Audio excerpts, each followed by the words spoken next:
હર હર મહાદેવ મિત્રો, આજે આ વિડીયોમાં આપણે જઈશું કાશી વિશ્વનાથ, જે આવેલું છે ઉત્તર પ્રદેશ વારાણસી. આ મારું ઘરનું મંદિર છે. પૂજા અર્ચના કરીને મારા પપ્પાના આશીર્વાદ લઈને હું અત્યારે રહું છું સુરત. આ મારો પરિવાર, આરાધ્યા અને ધ્યાન, મારા બંને છોકરા, મારી પત્ની, બધાને હેલો ગુડ બાય કરીને અમે નીકળી ગયા છીએ ઉધના રેલવે સ્ટેશન. અમે 4 મિત્રો જઈ રહ્યા છીએ કાશી વિશ્વનાથ. ઉધના રેલવે સ્ટેશનથી અમારી ટ્રેન છે. સવારના 10:20નો સમય છે.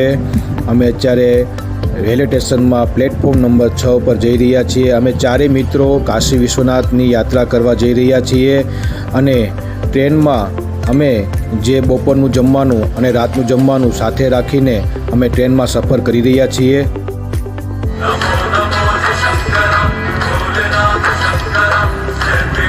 ગરમા ગરમ ભજીયા અને રાતે સૂઈને અમે વહેલી સવારે તમે આ નજારો જોઈ રહ્યા છો. એ છે ગંગા માતા, ગંગા નદી, અને સામે છે નમો ઘાટ. કાશી રેલવે સ્ટેશન અમે પહોંચી ગયા છીએ. હર હર મહાદેવ. કાશી સ્ટેશન અમે ઉતરીને જઈ રહ્યા છીએ હોટલમાં અમે લોકો ફ્રેશ થઈને ધોતી કુર્તા પહેરીને હવે અમે જઈ રહ્યા છીએ બાબા વિશ્વનાથના દર્શન કરવા.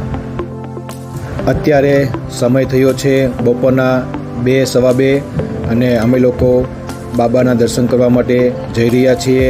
આ છે કાશી વિશ્વનાથ ગેટ નંબર 4. અહીંયાથી VIP એન્ટ્રી મળે છે. લોકલ લાઇનમાં તમે જશો તો આઈ થિંક 3 થી 4 કલાક જેવું સમય લાગે છે, પણ અમે લોકો VIP ટિકિટ લીધી છે જેની પ્રાઇસ છે ₹250 અને આઈ થિંક 15 થી 20 મિનિટમાં અમારે દર્શન થઈ ગયા. બહાર આવીને અમારે 4 વાગ્યા જેવું થઈ ગયું. ફોટોશૂટ કર્યા અને બાબાના તમે આ દર્શન કરો કાશી વિશ્વનાથના. બહાર આવીને અમે ભોજન કરીને પાછા હોટલમાં આવી ગયા. કપડાં ચેન્જ કરીને અત્યારે અમે જઈ રહ્યા છીએ જે 10 અશ્વમેઘ ઘાટ, જ્યાં ગંગા આરતી થાય છે. આ મેન માર્કેટનો જે મેન ઘાટ ઉપર જવાનો રસ્તો છે. અમે વોક કરીને જઈ રહ્યા છીએ ગંગા આરતી તરફ. આ છે કાશી વિશ્વનાથ મંદિરનો મેઇન ગેટ છે, પણ આપણે દર્શન કરી લીધા છીએ એટલે આપણે જશું આ સાઈડ, રાઈટ સાઈડ. આ તરફ રસ્તો જાય છે ગંગા ઘાટ ઉપર. માં ગંગાની આરતી તમે જોઈ રહ્યા છો. આરતીની શરૂઆત થઈ ગઈ છે અને બહુ પબ્લિક હતું અહીંયા, બહુ ભીડ અને બહુ લોકો આ આરતીનો લાભ લઈ રહ્યા છીએ. આ એક અનુભૂતિ ખરેખર લેવા જેવી છે. આ દર્શન કરવા જેવા છે. ખાસ અહીંયા આવો તો રાતે માં ગંગાની આરતીના દર્શન અવશ્ય કરજો. હર હર મહાદેવ. જય ગંગે મૈયા. માં ગંગાની આરતીના અલગ અલગ તમે આ દ્રશ્યો જોઈ રહ્યા છો. જય ગંગે મૈયા.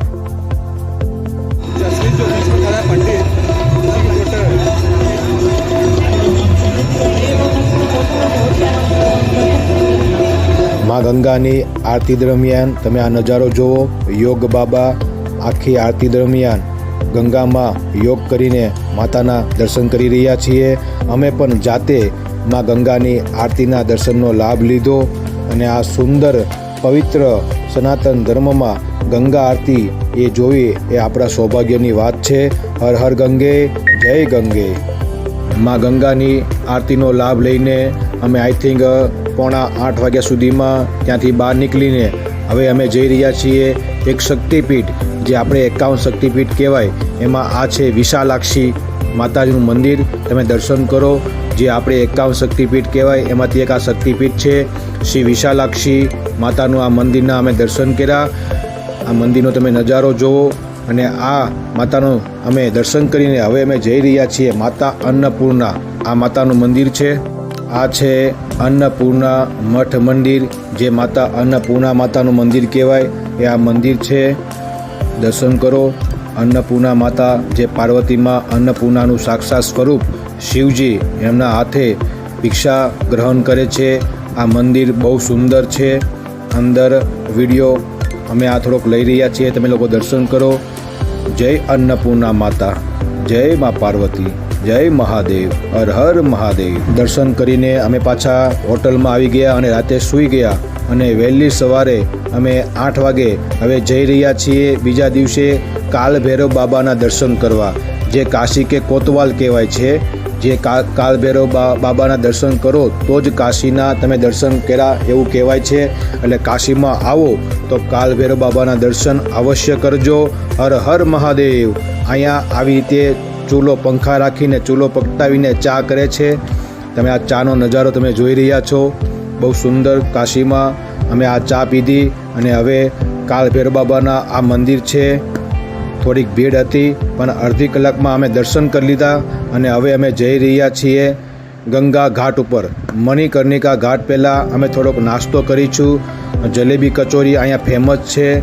તમે આ રાજસ્થાન જેવું જે પિંક સિટી કહેવાય એવું આ એકદમ બધી જગ્યાએ સુંદર દ્રશ્ય, કાશી નગરી, કાશીની ગલીઓ. અને અમે અત્યારે નાસ્તો કચોરી જલેબી નાસ્તો કરીને હવે આ જઈ રહ્યા છીએ અમે મણિકર્ણિકા ઘાટ. મણિકર્ણિકા ઘાટ એટલે કે શમશાન કહેવાય છે. અહીંયા હંમેશા ચિતા જલતી રહે છે. કોઈ દિવસ એવો સમય નથી કે અહીંયા ચિતા જલતી ન હોય. હર 24 કલાક અહીંયા ચિતા જલતી હોય છે. આ મણિકર્ણિકાનો ઘાટ છે અને અહીંયા આવેલું છે એક સુંદર મહાદેવનું મંદિર, રત્નેશ્વર મહાદેવ મંદિર. ગંગાનો ઘાટ, જય ગંગા મૈયા. અને આ જે મંદિર છે થોડુંક આડું, થોડુંક ત્રાસું કહેવાય છે. અને આ છે રત્નેશ્વર મહાદેવ મંદિર. હર હર મહાદેવ.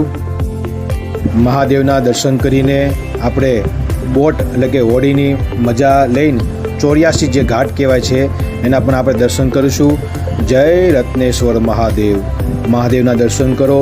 કહેવાય છે કે કોઈ એક રાજા હતા જે પોતાના મા બાપના ઋણમાંથી મુક્ત થવા માટે અહીંયા સંકલ્પ કરી રહ્યા હતા. ત્યારે હાથમાં જલ હતું એટલે મંદિર ઓટોમેટિક સમયે થોડુંક આડું થઈ ગયું અને જલ હતું એ છોડાઈ ગયું. એટલે સંકલ્પ પૂરો થવા દીધો નહીં. એટલે કહેવાય છે કે કોઈ દિવસ કોઈ માણસ પોતાના મા બાપના ઋણમાંથી કોઈ દિવસ મુક્ત થઈ શકતો નથી. હંમેશા મા બાપનો ઋણી જ રહી છે. અને અમે જો આ હોડીમાં બેસીને જે 84 ઘાટ કહેવાય કાશીના એ અમે અત્યારે દર્શન કરવા માટે જઈ રહ્યા છીએ. સામે તમને જે દેખાય છે એ છે મણિકર્ણિકા ઘાટ, જ્યાં હંમેશા ચિતા જલતી રહે છે. અને આ હોડીમાં બેસીને હવે આપણે 84 ઘાટના દર્શન કરીશું. કાશીમાં આવો તો ખાસ એકવાર આ ગંગાના ઘાટ ઉપર હોડીમાં બેસીને 84 ઘાટના દર્શન અવશ્ય કરજો. આ ઘાટ વિના કાશીની યાત્રા અધૂરી છે.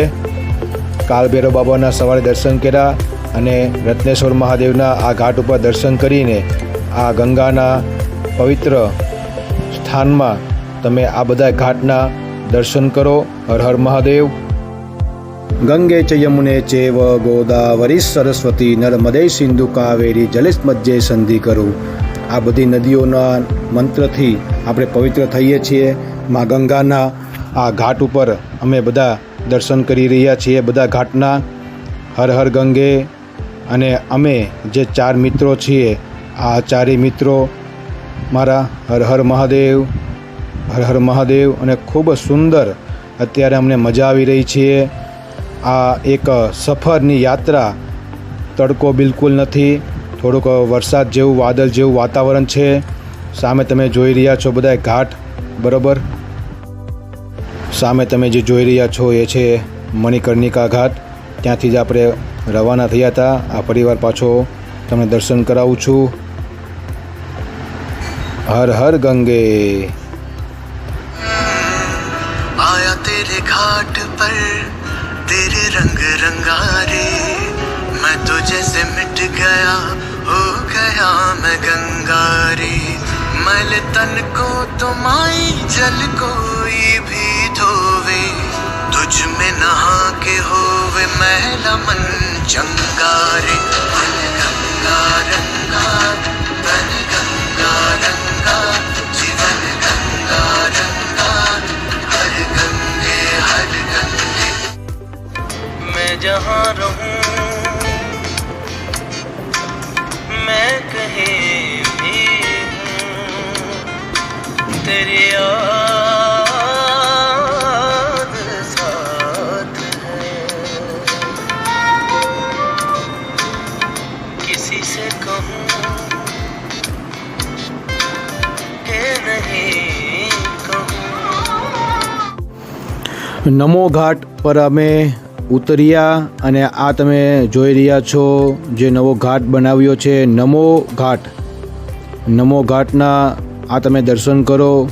હર હર ગંગે નમસ્કારની આ મુર્દામાં નમો ઘાટ બનાવ્યો છે. નમો ઘાટમાં અમે ઉતરી ગયા. અમારી હોડીનું ભાડું 1500 રૂપિયા અને 100 રૂપિયા વધારે અમે એમને આપીને હવે અમે જઈ રહ્યા છીએ બપોરનું ભોજન કરવા. ભોજન કરીને અમે જઈશું હોટલ તરફમાં અમે જઈને ચેકઆઉટ કરીશું. બધો સામાન અમે પેક કરીને ચેકઆઉટ થઈને અમે હવે આવી ગયા છીએ વારાણસી રેલવે સ્ટેશન. આ વારાણસી રેલવે સ્ટેશન છે. આ વિડીયો આ વ્લોગમાં એટલું જ. આ કાશી વિશ્વનાથની અમે દર્શન કરી યાત્રા કર્યા. હર હર મહાદેવ.